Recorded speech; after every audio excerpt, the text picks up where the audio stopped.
कि आप कोशिश तो करते हैं लेकिन असफल हो जाते हैं। तो फिर आपको लगता है कि यार ये तो मुश्किल काम है, ये नहीं हो सकता है। 19-20 लीटर तक ये गई थी। हाँ, और ये अभी रिसेंटली बच्चा दिए 25-26 दिन हुए इसको। क्या होता है कि पहले तो हमें समझ में ही नहीं आता था कि भैया हो क्या रहा है। हर हफ्ते आज इसको हुआ, कल उसको हुआ, दवाई, मेडिसिन, एंटीबायोटिक ये सब लगे पड़े रहते। क्या हो गया, 4 महीना हो गया, 5 महीना हो गए, ये कंसीव नहीं कर रही है, बार बार इनको ये किया जा रहा है। फिर थोड़ा सा हमने इस पे अपने कि जैसे डिवॉर्मिंग करने से पहले हम लोग लिवर टॉनिक वगैरह स्टार्ट कर देते हैं। 2 से 3 दिन तक लिवर टॉनिक देने के बाद फिर डिवॉर्मिंग करते हैं। उसके लिए 50 प्लस में ही आपको चाहिए होगा। 50 प्लस चाहिए। क्योंकि आज के टाइम में हर चीज का कॉस्ट इतना भाग रहा है। डेयरी फार्मर को छोड़ के बाकी सब लोग कमा ले रहे हैं। जी जी। फीड जो बेच रहा है वो अपना पैसा ले ही ले रहा है। आपके यहाँ जो लेबर काम कर रही हो महंगाई के अकॉर्डिंग अपनी सैलरी ले ही ले रही है। दोस्तों मैं प्रिंस और आप देख रहे हैं नई कृषि दर्पण यूट्यूब चैनल। तो दोस्तों मैं हूं आज बिहार के रोहतास जिला के सासाराम में, और आप हमारे पीछे जो डेयरी फार्म देख पा रही है पिछले 3.5 सालों से चलाया जा रहा है। और इसका वीडियो हमने पहले भी किया था, जिसका मैं आपको लिंक आपको डिस्क्रिप्शन बॉक्स में दे दूंगा, आप वहां जाकर के देखिए। उस समय में जब मैंने वीडियो बनाया था तो इस डेयरी की शुरुआत हुई थी। कहने का मतलब 3.5 साल पहले नहीं, मैंने आज से 1.5 साल 2 साल पहले वीडियो बनाया था। तो डेयरी फार्म लगभग ये स्टेबल हो रहा था।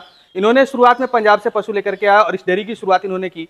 और क्या शुरुआती दौर में परेशानी आई, दूध कहाँ सेल करते हैं, कैसे सेल करते हैं, और आज के जो वीडियो में खास हम बात करने वाले हैं कि हमारे बिहार में क्या चैलेंजेज है डेयरी फार्म करने के लिए, यानी कि क्या क्या परेशानियां लोगों को आती है, या बड़े पैमाने पर आप शुरू करना चाहते हैं या छोटे पैमाने पर शुरू करना चाहते हैं, हर एक लेवल पे, हर एक स्टेजेस पे क्या परेशानी आती है, आप कैसे उसको टैकल करेंगे। अगर कोई बंदा, अगर कोई व्यक्ति पंजाब से पशु लेकर के आता है तो उनके साथ में क्या परेशानियां हो सकती है, हर एक चीज आपको हम इस वीडियो में सिखाने वाले हैं। या अगर आप पंजाब से पशु लेकर के आते हैं तो उसको कैसे यहाँ मैनेज करना है, ये हर एक बिंदुओं पर हमने इस वीडियो में बात करें। तो मैं चाहूंगा कि आप वीडियो को कंप्लीट देखें, जानकारी अच्छी लगे तो चैनल को सब्सक्राइब करें, साथ में बेल आइकन का बटन को प्रेस कर लें, ताकि जब भी इस तरह का वीडियो बना तो आपको वीडियो मिलता रहे। तो आइए हम यहाँ के जो संचालक हैं उनसे बात करते हैं, पूरी की पूरी जानकारी लेंगे। और इस फार्म की मैं खासियत, आपको सबसे बड़ी खासियत बता दूं, ये फार्म शहर के बाहर है और दूध का रेट काफी अच्छा मिलता है। तो इस फार्म में काफी अच्छे से संचालन किया जा रहा है। दूसरी बात, यहाँ पे 40 लीटर वाले भी पशु है, 20 लीटर वाले भी पशु है, मतलब हर एक पशु को मैनेज यहाँ पे किया जा रहा है। ब्रीडिंग पर भी अच्छा कार्य किया जा रहा है। आप यहाँ देख सकते हैं मेरे पीछे कि कुछ बछिया जो इसे वार्ड में देख सकते हैं, कुछ बछिया जो अच्छे अच्छे सीमन की है, जैसे एबीएस की है या सैग वगैरह की बछिया है। तो इनका भी हम डिफरेंस इस वीडियो में सीखने वाले हैं। तो आइए हम सर से बात करेंगे, पूरी पूरी जानकारी। नमस्कार सर, सबसे पहले आपका हमारे चैनल पे स्वागत है। आप अपना छोटा सा परिचय हमारे दर्शकों को दे दीजिएगा सर। नमस्कार जी, बहुत बहुत धन्यवाद जो आप हमारे यहाँ आए और एक फिर से अपडेट के लिए जी। तो मेरा नाम राजीव कुमार सिंह है जी जी, और मैं जीएस डेयरी को संचालित करता हूँ, है ना। और 3.5 साल हो गए हमें काम करते हुए, एचएफ ब्रीड पे काम कर रहे हैं हम लोग जी जी जी। हाँ। तो बहुत सारे नए दर्शक हमारे साथ रोज रोज जुड़ते रहते हैं सर, तो थोड़ा सा आप अपने जर्नी के बारे में बता दें कि डेयरी की शुरुआत कब, कितने पशु से हुई थी और अभी किस स्टेटस में, इसके बारे में थोड़ा सा बताएंगे सर। देखिए, डेयरी की शुरुआत हमने पहले तो लोकल पशुओं से किया था, जो कि सालों से हमने घरों पे रखा था जी। फिर वो करने के बाद लगा कि थोड़ा इसको बड़े लेवल पे किया जाए, तो हमने फिर बाहर से एनिमल मंगाए, पंजाब से जी। 7 एनिमल मंगाए फर्स्ट लॉट में। फिर उसके बाद हमने 11 मंगाए, फिर 4 मंगाए। तो इस तरीके से धीरे धीरे हमने इसको बढ़ाने का प्रयास किया है जी जी। और लोकल के जो एनिमल्स थे उनके रख रखाव, और जब हम प्योर ब्रीड में जाते हैं तो काफ़ी सारे चैलेंजेस आते हैं। तो वो सारी चीज़ें थोड़ी सी हमारे लिए मुश्किल थी, लेकिन धीरे धीरे सीखना भी इनसे ही है और करना भी इनमें ही है। तो हमने धीरे धीरे सीख के अपने उसको सुधारा है, जिससे अभी हम चला रहे हैं इसको सही तरीके से। तो पंजाब से गाय लेकर के आना, बहुत सारे लोग कहते हैं सर एक चैलेंजिंग वर्क है, और पंजाब से अगर आप गाय लेकर के आते हैं तो हो सकता है कि आप ठगे जाएंगे, ठगी के शिकार हो सकते हैं, आपके आने के बाद गाय जो है बर्बाद भी हो सकती है। तो आपके साथ ऐसा कुछ नहीं हुआ क्या? नहीं, अरे जब हम इसी मार्केट में हैं तो हमारे लिए भी वो सारी चैलेंजेस जो बाकी लोग फेस करते हैं जी। बट कहीं ना कहीं आपको ट्रस्ट तो करना ही पड़ेगा। अच्छा अच्छा। तो हमने उस ट्रस्ट के बेस पे डिसीजन लिया और वहाँ से एनिमल लाए। ऑलमोस्ट सारे एनिमल हमारे सही निकले। अच्छा, प्रेग्नेंट? हाँ, प्रेग्नेंट तो सारी थी, और जिस रेंज में उन्होंने बता के दिया था कि मिल्किंग रिकॉर्ड वगैरह रहेगा, वो सारी चीज़ें बिल्कुल सही रही हमारे लिए। क्योंकि हाँ, बाकी कभी तो जैसे बहुत तरीके की बातें बाहर में सुनने को मिलती हैं, मेरे साथ ये धोखा हुआ, वो धोखा हुआ। बाकी इसमें हम लोग लकी थे कि हमारे लिए एनिमल सब अच्छे निकले। तो बहुत सारे लोग सर कहते हैं कि बिहार में डेयरी फार्म करना काफी चैलेंजिंग वर्क है, तो क्या आपको भी ऐसा लगता है? अगर ऐसा लगता है तो क्या क्या चैलेंजेस आता है, इसके बारे में थोड़ा सा बताइए। क्योंकि छोटे लेवल पे तो सर कभी भी लोग शुरुआत कर लेते हैं, 2 गाय लाए, 4 गाय लाए, दूध बेचना शुरू किया, पैसा मिलना शुरू, लेकिन बड़े लेवल पे अगर कोई कर रहा है तो क्या क्या चैलेंजेस आता है, इसके बारे में बताइएगा सर। देखिए सबसे बड़ी चीज़ तो ये है कि डेयरी से रिलेटेड और पशुपालन से रिलेटेड हमारे यहाँ जो सबसे बड़ी कमी है कि वो गवर्नमेंट की तरफ से कोई सपोर्ट नहीं है। जी। जैसे अगर हम लोग सिर्फ बेसिक ट्रेनिंग की बात करें, वो फैसिलिटी भी नहीं है। जैसे क्या होता है कि हमने जो घर पे जो पशुओं को पाल रखा है, हम उसी के अनुभव के बेस पे सोचते हैं कि हम बड़ा फार्म कर लेंगे। जी जी। लेकिन ये बहुत मेजर गैप आ जाता है जब एक घरेलू व्यवस्था से निकल के एक फार्म लेवल पे आते हैं। तो एटलीस्ट आपकी स्थिति ये हो जाएगी कि आपको चीज़ समझ में ही नहीं है कि हो क्या रहा है, चल कैसे रहा है। जी जी। तो सबसे बेसिक कमी जो होती है कि ट्रेनिंग उपलब्ध नहीं है हमारे यहाँ। और लोकल की जो ब्रीड्स हैं, और जब आप प्योरिटी में जाते हैं तो प्योरिटी के लिए एक स्टैंडर्ड होता है कि उस हिसाब से ही उसको आप कर सकते हैं, जिसमें फीड होता है, ब्रीड होता है, मैनेजमेंट है। हाँ, ये सारी चीज़ें। तो फीड भी है तो उसके लिए हरा चारा चाहिए थोड़ा। अगर आप और अच्छे तरीके से करना चाहते हैं तो साइलेज का व्यवस्था होना चाहिए। तो अगर आप हरा चारा फिर भी चलो लगा लेते हैं, साइलेज भी अगर आप बनाना चाहते हो तो उसके लिए बहुत सारे आपको समस्याएं आएंगी कि पहले तो आपको उस तरीके की मिट्टी हो जहाँ पे आपका फसल हो सके, सीज़न वैसा चाहिए, प्लस में आप साइलेज तैयार कैसे करेंगे, उसका रख रखाव कैसे करेंगे, ये सारी चीज़ें भी टेक्निकल, इसको भी आपको सीखना पड़ेगा। तो वो चीज़ें यहाँ पे आसपास में उपलब्ध नहीं है, जिस वजह से क्या होता है कि आप कोशिश तो करते हैं लेकिन असफल हो जाते हैं। तो फिर आपको लगता है कि यार ये तो मुश्किल काम है, ये नहीं हो सकता है, फिर आप बैक कर जाते हैं, पीछे हटने लगते हैं। तो वही चीज़ है कि जैसे फीड की प्रॉब्लम है, एक अच्छा फीड जो संतुलित आहार है उसका चयन करना। अब उसके न्यूट्रिशंस वैल्यू आपको चेक कराने हैं या जानने हैं कि जो दे रहे हैं वो कितना % हमारे लिए सक्सेसफुल है, तो वो सारी सुविधाएं यहाँ पे नहीं है। आप अपने लेवल पे कहीं बाहर से अरेंज करते हैं या बाहर से कहीं सोर्स करते हैं तो शायद आप उसको पता कर सकें, अदरवाइज आपकी फैसिलिटी नहीं है। तो ये हो गया। प्लस में स्किल्ड लेबर की जो बात करते हैं हम लोग, जो लोकल के लेबर्स हैं, वर्कर हैं, वो वही पुराने ट्रेडिशनल की जानकारी है उनको। भूसा देना, हाँ, सानी में खिलाना, भूसा देना। देहात गांव में तो हम ऐसे खिलाते हैं, वैसे करते हैं, ये दिया जाता है, जबकि HF ब्रीड बिल्कुल डिफरेंट है वो। तो इसकी परवरिश एक अलग तरीके से होती है। तो ये सारी समस्याएं होती हैं, तो इसमें आपको डटे रहना पड़ता है। धीरे धीरे रास्ता भी इसमें ही निकलता है। और आप जो काम कर रहे हैं सीखना भी आपको इसमें ही है। तो सर एक मुख्य सवाल ये भी रहता है कि हमने सुना है कि लूज फार्मिंग यानी कि ओपन फार्मिंग जैसा आप कर रहे हैं, मैं देख पा रहा हूँ, तो इसमें लोग कहते हैं कि गाय गोबर पे भी रहेगी तो कोई समस्या नहीं, क्या ऐसा भी है क्या? नहीं, साफ सफाई तो होनी ही चाहिए। और ये तो इस क्वेश्चन का ज़्यादा बढ़िया जवाब गाय ही देगी। तो ये तो हाँ, बट ये है कि जैसे हमने ये खुला एरिया जो छोड़ रखा है, ये मिट्टी डला हुआ था और गोबर का लेयर फिर बैठती हाँ, गाय इस पे ही बैठती है, इस पे ही गोबर करती है, इस पे घूमती है, तो वो फिर मिट्टी में मिल जाता है। फिर हफ्ते दिन पे या 15 दिन पे हम लोग इसकी जुताई करा देते हैं, तो ये बड़ा सॉफ्ट सा कंफर्टेबल इनके लिए वो बेड तैयार हो जाता है। तो ये जैसे अभी तो गर्मी का टाइम इसलिए शेड में बैठ रही हैं, बट ये रात में या नॉर्मल डेज में ये क्या होता है कि सारी इस पे ही बैठती हैं, इनको ये ज़्यादा कंफर्टेबल रहता है। हाँ, बाकी साफ सफाई ज़्यादा जरूरी होनी चाहिए। 3-3.5 साल हो गया सर, अभी तक आपके पास कितने लीटर वाली गाय आई सबसे ज़्यादा? देखिए मेरे पास तो जैसे कैपेसिटी तो ज़्यादा है, बट यहाँ पे हम लोग अभी कम ही निकाल पा रहे हैं। जैसे ये गाय है, ये 40+ में है। हाँ, ये गाय 40+ की है। हाँ, ये वाली जी। हाँ, ये 40+ की है, ये 38 लीटर पे है। ये 48 लीटर पे है। हाँ, 38 जी, 38 हाँ। तो ये पंजाब वाली सब है? ये पंजाब की है। अच्छा, वो वाली जो अड़ती आपने 40 बताया वो भी पंजाब की? हाँ हाँ, वो भी पंजाब की। ये एक गाय है जर्सी। हाँ, इसका क्या है कि ये देखने में छोटी है, बट 30+ की ये भी गाय है। ये भी पंजाब की है? हाँ, ये सेकंड लैक्टेशन हमारे यहाँ दिए, हीफर लाए थे हम लोग। लैक्टेशन में है? कौन? ये वाली है? ये 3rd में है। अच्छा। वो भी 3rd में है, वो 4th में है। अच्छा। हाँ, वो भी 32 लीटर वाली है। अच्छा, ये वाली? हाँ, उजली वाली? हाँ। अच्छा, तो वहाँ से जब लेकर के आते हो तो इनकी पेडिग्री वगैरह जानकर के लेके आएंगे कि क्या इनका? हाँ हाँ हाँ हाँ, वो सारा चीज़। और ये सब हमारी नई है जी, जो कि हम लोग इनको हीफर ही लाए थे प्रेग्नेंट। अच्छा, ये हीफर ही? हाँ, 11 हीफर लाए थे, उसमें की ये है। अच्छा। ये भी 30 लीटर पे है। अच्छा। हाँ, ये भी 30 लीटर पे है। अच्छा। 28-30 जी। हाँ। और अब क्या है कि हमारे ये घर की जो बछियाँ थी वो तैयार हो रही हैं, जिसमें कि 2 ने बच्चा दिया हुआ है, इसके तो 5 महीने हो गए। अच्छा। ये फर्स्ट में 19-20 लीटर तक ये गई थी। अच्छा। हाँ, और ये अभी रिसेंटली बच्चा दिए 25-26 दिन हुए इसको। अच्छा। ये इस सीजन में भी 21.5 किलो तक दूध करती? हाँ, अभी कर रही है, 21.5 पे है ये। अच्छा। हाँ, ये हमारे खुद की बछड़ी है। खुद की बछड़ी? हाँ, यहाँ है ये? कौन सी सीवन की है? ये जैसे एचएफ की ही है, बट इनका रिकॉर्ड नहीं आया था हमारे। शुरुआत में मतलब नहीं रखे थे। हाँ हाँ हाँ जी। ये हो गया। और प्लस में एक आज मॉर्निंग में भी फर्स्ट में बच्चा दी है। ये हमारे फार्म की अच्छा, बाछी है। अभी प्रेग्नेंट है? नहीं ये कल शाम को ये बच्चा दी है। अच्छा, कल शाम को दी है। हाँ हाँ। क्या बच्चिया दी है? नहीं बछड़ा है, और इसको मैजिक का वो लगा हुआ था। अच्छा, हाँ तो मतलब मैजिक, एबीएस मैजिक का बोला है? हाँ एबीएस मैजिक का। अच्छा। हाँ और अभी इसको थोड़ा पूरा क्लियर हुआ नहीं है, मिल्क थोड़ा थोड़ा निकाला जा रहा है। जी जी। पूरा एक साथ खाली नहीं करते हम लोग। अच्छा, इसका दूध कितना अभी होगा, उम्मीद करते हैं आप? इसका लग रहा है कि 25 प्लस में जाएगी ये। जाएगा। हाँ क्योंकि जिस हाइट बॉडी की ये एनिमल है, इसकी कैपेसिटी काफ़ी। बिल्कुल बिल्कुल।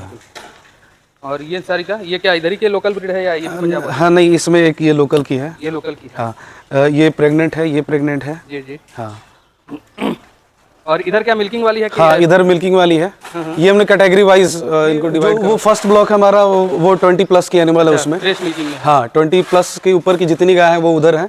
ये बिलो 20 में सारे एनिमल्स हैं। अच्छा। हाँ। मतलब क्या 20 बिलो इनका हमेशा रहता है या? नहीं नहीं नहीं, आज के डेट में जो आज के डेट में है ये 20 प्लस की मतलब भी। वो फ्रेश मिल्किंग में है, हाँ ये हाँ कुछ हाँ लेट लैक्टेशन। हाँ इनका 6 महीने के आसपास हो रखा है, 5 से 6 तो ये महीने। सभी प्रेग्नेंट भी हो गई है क्या? नहीं एआई हो रखा है, अच्छा, बट अभी कंफर्मेशन नहीं है। नहीं हुआ है। हाँ अच्छा, इस तरीके से। तो ये एक बछिया हम देख पा रहे हैं इसमें, ये बछिया के लोकल ब्रीड की? हाँ ये लोकल की है, ये वाली छोटी वाली? हाँ हाँ। इसका दूध कितना होगा छोटी बछिया? ये भी 20 किलो तक गई थी जब बच्चा दी थी। आज 7 एक महीना हो गया है इसको, अभी भी 14-15 किलो पे है ये। अच्छा। और ये भी आप देख सकते हैं इधर। हाँ। ये सारी की सारी 20 बिलो है। हाँ तो 3 साल सर तो हो गया आपको करते हुए। हाँ। तो इस 3 साल में जो रोग वगैरह को लेकर के ये भी काफी एक चैलेंजिंग है हमारे बिहार में। जी बिल्कुल। क्योंकि टेम्परेचर बहुत हम लोग का कभी हाई हो जाता है, कभी लो हो जाता है, ऐसा हम लोग यहाँ होता है, मॉडरेट तो रहता नहीं है। हाँ तो रोग वगैरह को लेकर के क्या क्या मतलब परेशानी आपको झेलना पड़ा इन 3.5 साल में, आप इसके बारे में थोड़ी जानकारी? हाँ अगर बीमारियों की बात करें तो जैसे क्या होता है कि जनरली जो देखा जाता है गांव वगैरह में भी या हमारे घर पे भी, जी। जैसे एफएमडी वगैरह का रहता है, और इनमें बांझपन का भी रहता है। जी जी। फिर गर्मी सीजनल जो होते हैं, जो कि गर्मियों से कुछ इनको दिक्कत हो जाती है। जी जी। सर्दी में ऑलमोस्ट मिला के ठीक ठाक ही रहता है, इससे कोई चैलेंज नहीं होती। और घरेलू व्यवस्था में क्या होता है कि आप 1, 2 या 5 एनिमल रखते हो तो आपका पूरा सेटअप ऐसा होता है। जी जी जी। घर के अंदर बंद कर दिया, कूलर लगा दिया, पंखा लगा दिया, ऐसे कर दिया। तो वो चीज़ें थी, लेकिन जब से हमने एचएफ ब्रीड रखा तब से समझ में आया कि इनमें बीमारियां भी होती हैं। अच्छा। हाँ घरेलू में एक आध चीज़ें आती हैं, वो किस तरीके से बच गए तो पता भी नहीं चला। तो इनमें ये चीज़ें हैं कि इनमें बीमारियों से बचाव का आपको काफ़ी ध्यान रखना पड़ता है। अच्छा। इनके जो टीके हैं उसका आपको समय से लगाना पड़ता है। जैसे एफएमडी का टीका कब से कब लगता है? एफएमडी वगैरह का होता है तो जैसे हम एक तो दिसंबर में लगाते हैं और एक मई जून में लगाते हैं। HSBC का भी लगता है? हाँ HSBQ, वो सारे तीनों एक साथ ही आते हैं। अच्छा, तीनों? हाँ तो वो करते हैं हम लोग। फिर उसके बाद जैसे इनमें प्रोटोजोल डिजीज होते हैं, तो वो पहले हमें पता नहीं था, तो फिर धीरे धीरे करके समझ में आया कि भाई ये जू चीचड़ वगैरह जो है इनसे इनका बचाव करना पड़ता है, उसका छिड़काव करते रहना पड़ता है, साफ़ सफाई कायदे से रखना पड़ता है। तो फिर थोड़ा ये सारी चीज़ें कंट्रोल में आ जाती हैं। पिछले 2 साल से LMP का काफ़ी प्रभाव रहा, तो टीकाकरण फिर हुआ होगा? हाँ तो वो भी वैसे तो पुरानी बीमारी है, लेकिन इतने मतलब बड़े पैमाने पे जो रहा वो पिछले 2-3 साल से दिख रहा है। जी जी जी। जिससे क्या है कि उसकी कोई तैयारी नहीं थी हमारे पास। तो फिर मीडिया के थ्रू या यूट्यूब के थ्रू या न्यूज़ के थ्रू हमें पता चला कि भाई बाहर प्रदेश में इस तरीके की बीमारियां काफ़ी आ रही हैं या काफ़ी नुकसान हो रहा है। तो फार्म लेवल पे थोड़ा सा बाहर में कुछ भी होता है तो हमारे लिए बहुत बड़ा चैलेंज हो जाता है कि भैया इसका कैसे बचाव करना है, इसके क्या क्या उपाय हैं। ये सारी चीज़ें हम सर्च करने में लग जाते हैं कि किस तरीके से इसका ये किया। हाँ लंपी स्किन डिजीज़, सॉरी, तो उसको हमने ये किया। फिर जैसे कुछ होम्योपैथिक मेडिसिन थे उसका ये किया, कुछ देसी भी थे, फिर कुछ इसके वैक्सीनेशन वगैरह का भी पता लगाया। तो इस तरीके से इसको हमने तो मुख्य रूप से सर हमने तो देखा है अभी, जैसा कि हमने देखा कि 2 समस्या है जो हमारे बिहार में ज्यादातर फेस करने को मिलता है। एक तो थनैल, मास्टाइटिस, जो कि काफी बिग प्रॉब्लम है मुझे ऐसा कैटेगरी में, और दूसरा रिपीट ब्रीडिंग। हाँ तो इनका फिर आपने टैकल कैसे किया? ये आपके यहाँ तो हुआ होगा? हाँ बिल्कुल बिल्कुल। जैसे अभी तक जो जिन बीमारियों की बात किया हमने वो तो एक वैक्सीनेशन से कंट्रोल की जा सकती हैं, उस तरीके की थी। बाकी ये जो दो चीज़ें हैं, मेस्टाइटिस और रिपीट ब्रीडिंग, इसकी कोई वैक्सीनेशन नहीं है, जी बिल्कुल। ये आपके केयर पे डिपेंड करता है। और जैसे अगर हम बात करें मेस्टाइटिस की, तो मेस्टाइटिस में क्या होता है कि पहले तो हमें समझ में ही नहीं आता था कि भैया हो क्या रहा है। हर हफ्ते आज इसको हुआ, कल उसको हुआ, दवाई, मेडिसिन, एंटीबायोटिक ये सब लगे पड़े रहते थे। लेकिन लगा नहीं, इस तरीके से कंट्रोल नहीं हो सकता है, इसमें ज़रूर हम जिस विधि से कर रहे हैं उस विधि में कहीं कोई कमी रह रही है। जी। फिर हमने इसको ध्यान से समझना प्रयास शुरू किया। फिर साफ़ सफाई का वो रहा कि भाई साफ़ सफाई से भी ये फैलता है, और एक एनिमल को है उसी से हाथ से या उसी मशीन से दूसरे को कर रहे हैं तो वैसे भी स्प्रेड होने के चांसेस रहते हैं। और जो मिल्किंग करते हैं उसमें थन में दूध वगैरह नहीं रहने चाहिए। जी। और जैसे कि अगर हैंड मिल्किंग कर रहे हैं तो उसका भी है कि साफ़ सफाई प्रॉपर हो, हाथ धुल के सैनिटाइज करके, इस तरीके से करके तो जाके थोड़ा सा हमारा कंट्रोल में आया है। मेजर कोई चैलेंज नहीं है, आ जाता है सम टाइम, तो उसको हम लोग कंट्रोल कर लेते हैं।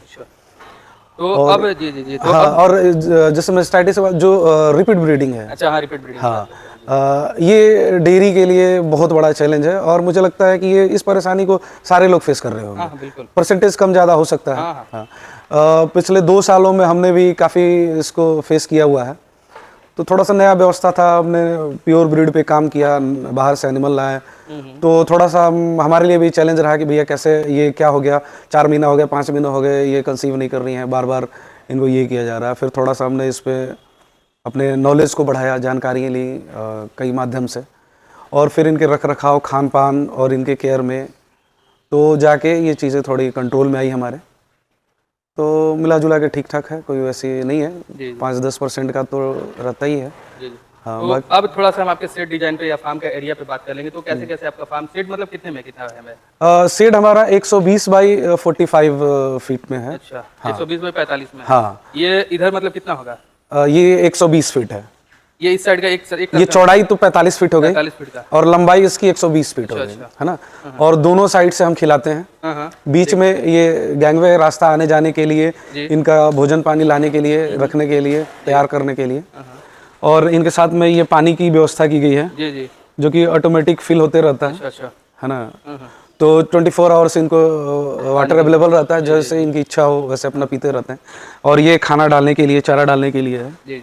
इसको ग्राउंड से थोड़ा सा ही ऊपर रखा गया है, 6-7-8 इंच, ताकि ये ग्रेजिंग एनिमल है तो इनको नीचे से भोजन उठा के खाने इनके नेचर में है। तो इस तरह हाइट 24 फीट टॉप में है। अच्छा। हाँ, और 16 फीट तक ये इस तरीके से है। हाँ। तो फॉगर वगैरह भी आपने लगाया? हाँ, फॉगर भी लगा हुआ है, बिल्कुल, ये फॉगर लगा हुआ है। जी। गर्मी में बिना फॉगर के, क्योंकि ये ओपन सेड है ना, चारों तरफ से खुला है, तो वेंटिलेशन बढ़िया होता है। फॉगर से थोड़ा राहत रहता है इनको। हाँ, वैसे सीजन का प्रभाव कम ज़्यादा हो सकता है, बाकी इसको रोक नहीं सकते हैं हम लोग। हाँ, तो वैसे ही फॉगर से किया जाता है। कुछ ज़्यादा होता है, थोड़ा सा ढक करना पड़ता है, लहर को, जो लू की लहर होती है उसको थोड़ा सा फ्रंट से उसको रोक दिया जाता है कि थोड़ा सा कम से कम आए अंदर, तो एनिमल को थोड़ी सी राहत रहे। तो गर्मी और ठंड में फिर क्या करते हैं? ठंड में जनरली वैसे तो इनके लिए ठंड कोई चैलेंज नहीं है, लेकिन वो खुद के सेटिस्फेक्शन के लिए कि भैया हमने ठंड से बचाव के लिए कुछ किया है, वैसे करना पड़ता है। वैसे एनिमल ये सारे हमारे रात को सर्दी में बाहर ही रहते हैं। जब सर्दी ज़्यादा होगी तो ये ग्रुप में बैठ जाएंगे, और जब थोड़ी सी नॉर्मल रहेगी तो ये अलग अलग स्प्रेड होकर बैठते हैं। तो कुछ चीज़ें ये खुद से भी मैनेज करते हैं, जरूरी नहीं है कि सब हम ही मैनेज कर रहे हैं। तो फार्म में सर फीड मैनेजमेंट भी होता है, तो फीड मैनेजमेंट में भी क्या आप दे रहे हैं, कैसे दे रहे हैं, इसके बारे में थोड़ा सा जानकारी दीजिए। फीड मैनेजमेंट में अभी जैसे हम शीतल फीड हम लोग यूज़ कर रहे हैं। हाँ, शीतल में वो कैटेगरी वाइज है एनिमल हमारे पास, जैसे 20-25 के लिए अलग फीड है, 25 से 30-32 के लिए अलग फीड है, और उसके ऊपर 35-40 के लिए अलग फीड है। तो कैटेगरी वाइज हम इनको फीडिंग कराते हैं। और काफ के लिए जैसे काफ का स्टेज है, इनिशियली उनको डिलीवरी के कुछ दिनों बाद, 1 हफ्ते बाद से हमें काफ ग्रोवर देना होता है। काफ स्टार्टर देते हैं पहले, फिर उनको ग्रोवर देते हैं, फिर हिफर ड्राई देते हैं। तो इस तरीके से है। फिर जो प्रेग्नेंट एनिमल्स हैं उनके लिए भी है, हिफर ड्राई है, फिर ट्रांजिशन फीड है। तो इस तरीके से है, जैसे ये सारे ये अभी प्रेग्नेंट है, 1 महीने में इनकी डिलीवरी है, तो इनके लिए अलग फीड है। ये काफ हैं, हिफर्स हैं ये हमारे।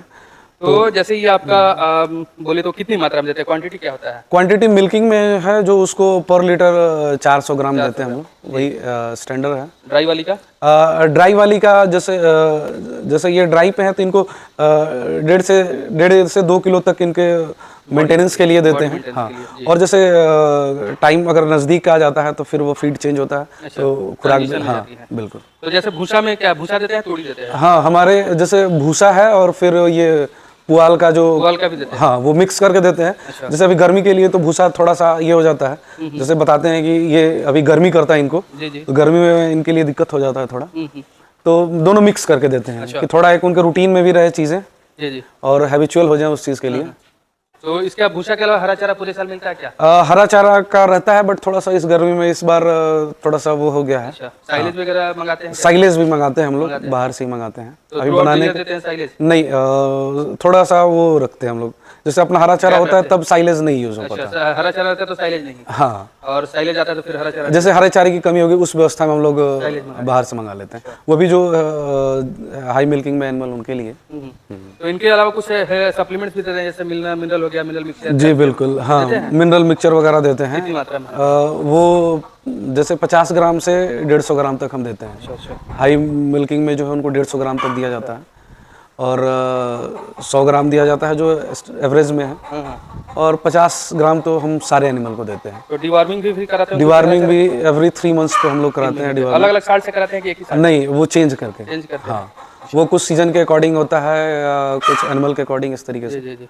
तो सारी चीज़ें हैं। तो डिवार्मिंग के बाद सर सुने हुए कि जो परेशानी होती है गायों में कि लूज मोशन टाइप हो जाता है, क्या ऐसा होता है क्या? हाँ बिल्कुल होता है। जैसे डिवर्मिंग का प्रोसेस क्या है कि जो हम लोग फॉलो करते हैं, कि जैसे डिवर्मिंग करने से पहले हम लोग लीवर टॉनिक वगैरह स्टार्ट कर देते हैं। 2 से 3 दिन तक लीवर टॉनिक देने के बाद फिर डिवर्मिंग करते हैं, और उसके फिर आगे 3-4 दिन तक, 5 दिन तक उसको लीवर टॉनिक कंटिन्यू चला देते हैं। हाँ, तो इससे नहीं? हाँ, तो उसमें वो आना स्वाभाविक चीज़ है कि अगर इससे थोड़ा सा आपका कन्फर्मेशन आ जाता है कि जो डिवर्मिंग आपने किया है और वो जाके अंदर के चीज़ों को वो करके क्लीन करके बाहर कर रहा है, और नॉर्मल रहा तो थोड़ा डाउटफुल हो जाता है कि पता नहीं डोज सही रहा कि नहीं, काम किया है कि नहीं, बट थोड़ा मोशन लूज हो जाता है तो उससे कन्फर्मेशन हो जाता है कि इसका डिवर्मिंग प्रॉपर हो गया है। हाँ, तो अब बात करेंगे हम आपसे ब्रीडिंग को लेकर के। तो ब्रीडिंग 3.5 साल हो गया, तो मतलब ब्रीडिंग पर क्या आपका ख्याल है? ये भी एक मोस्ट इम्पॉर्टेंट पार्ट है एक फार्म के लिए। फार्म के लिए, जी। हाँ, अगर आप लॉन्ग टर्म में सर्वाइव करना चाहते हैं तो आपके पास चाहे कितनी भी अच्छे गाय हो, अगर आप ब्रीडिंग नहीं कर रहे हैं अच्छे ब्रीड से, तो फिर लॉन्ग टर्म में आपके लिए वो नहीं हो पाएगा। हाँ, थोड़े टाइम बाद आप गिर सकते हैं? हाँ, गिर जाएंगे, तो आगे नहीं चला सकते हैं। किस तरह का सीमन का प्रयोग करते हैं? तो जैसे हमारे लिए प्लस पॉइंट ये रहा है कि हम लोग को ज़्यादा लंबा समय नहीं वो करना पड़ा। वो इस वजह से कि हमने जो पंजाब से एनिमल लिए थे वो टॉप ब्रीड में थी, जी, है ना। तो वो एक अच्छा प्लेटफॉर्म मिल गया हमें। उसके बाद हमारे को बस ये करना था कि अच्छे ब्रीड का चयन करना था, और उनके एआई करके फिर हमें उनका बच्चा तैयार करना था। एक बार में कंसीव कर जाती है? नहीं, जनरली एक बार में नहीं होती है, नहीं, थोड़ा सा रहता है, जैसे कि अब उसमें कुछ सीजन का प्रभाव रहता है, कुछ एनिमल के नेचर का रहता है। एचएफ ब्रीड में थोड़ा सा डेविएशन है भी, 100% नहीं हो पाता है। तो किस महीने में एआई कराते हैं? जनरली एआई जो है अक्टूबर से फरवरी मार्च तक का बेस्ट पीरियड होता है। इसमें अगर आप करते हैं तो रिजल्ट अच्छा रहता है, और अप्रैल के बाद से अगस्त सितंबर तक आपके लिए चैलेंज रहता है। अवॉइड करें कि कम से कम इसमें आपको कराना पड़े, थोड़ा सा प्लानिंग करके चलना पड़ता है, बट कुछ चीज़ें हैं कि आपके कंट्रोल में नहीं है। वो तो नेचर के हाथ में। हाँ, तो बट प्रयास काउंट कितना है अभी आपके फार्म पे? टोटल काउंट कितना है सर? टोटल 23 एनिमल्स हैं। अच्छा, मिल्किंग में कितनी है? मिल्किंग में 20 हैं। 20 है। हाँ। और ड्राई में? ड्राई में 3 हैं। और हीफर्स वगैरह कितना है टोटल? हीफर मेरे पास 9 है। 9 है। हाँ, जिसमें कि कुछ हीफर लेकर 23 नहीं, हीफर अलग है। हीफर अलग है। काउस जो है वो है 23 मेरे पास। अब क्या है, मिल्किंग में? हाँ, 17 में। तो कितना दूध निकाल रहे हैं? 17 में से हमारे जैसे थोड़ा अच्छा था, लेकिन ये गर्मी के प्रभाव से 50-60 किलो टूट गया है। 50-60 लीटर? हाँ, 50-60 लीटर दूध टूट गया मेरा। तो मिला जुला के अभी हम लोग 240, 45, 235 इस पे चल रहे हैं। चले।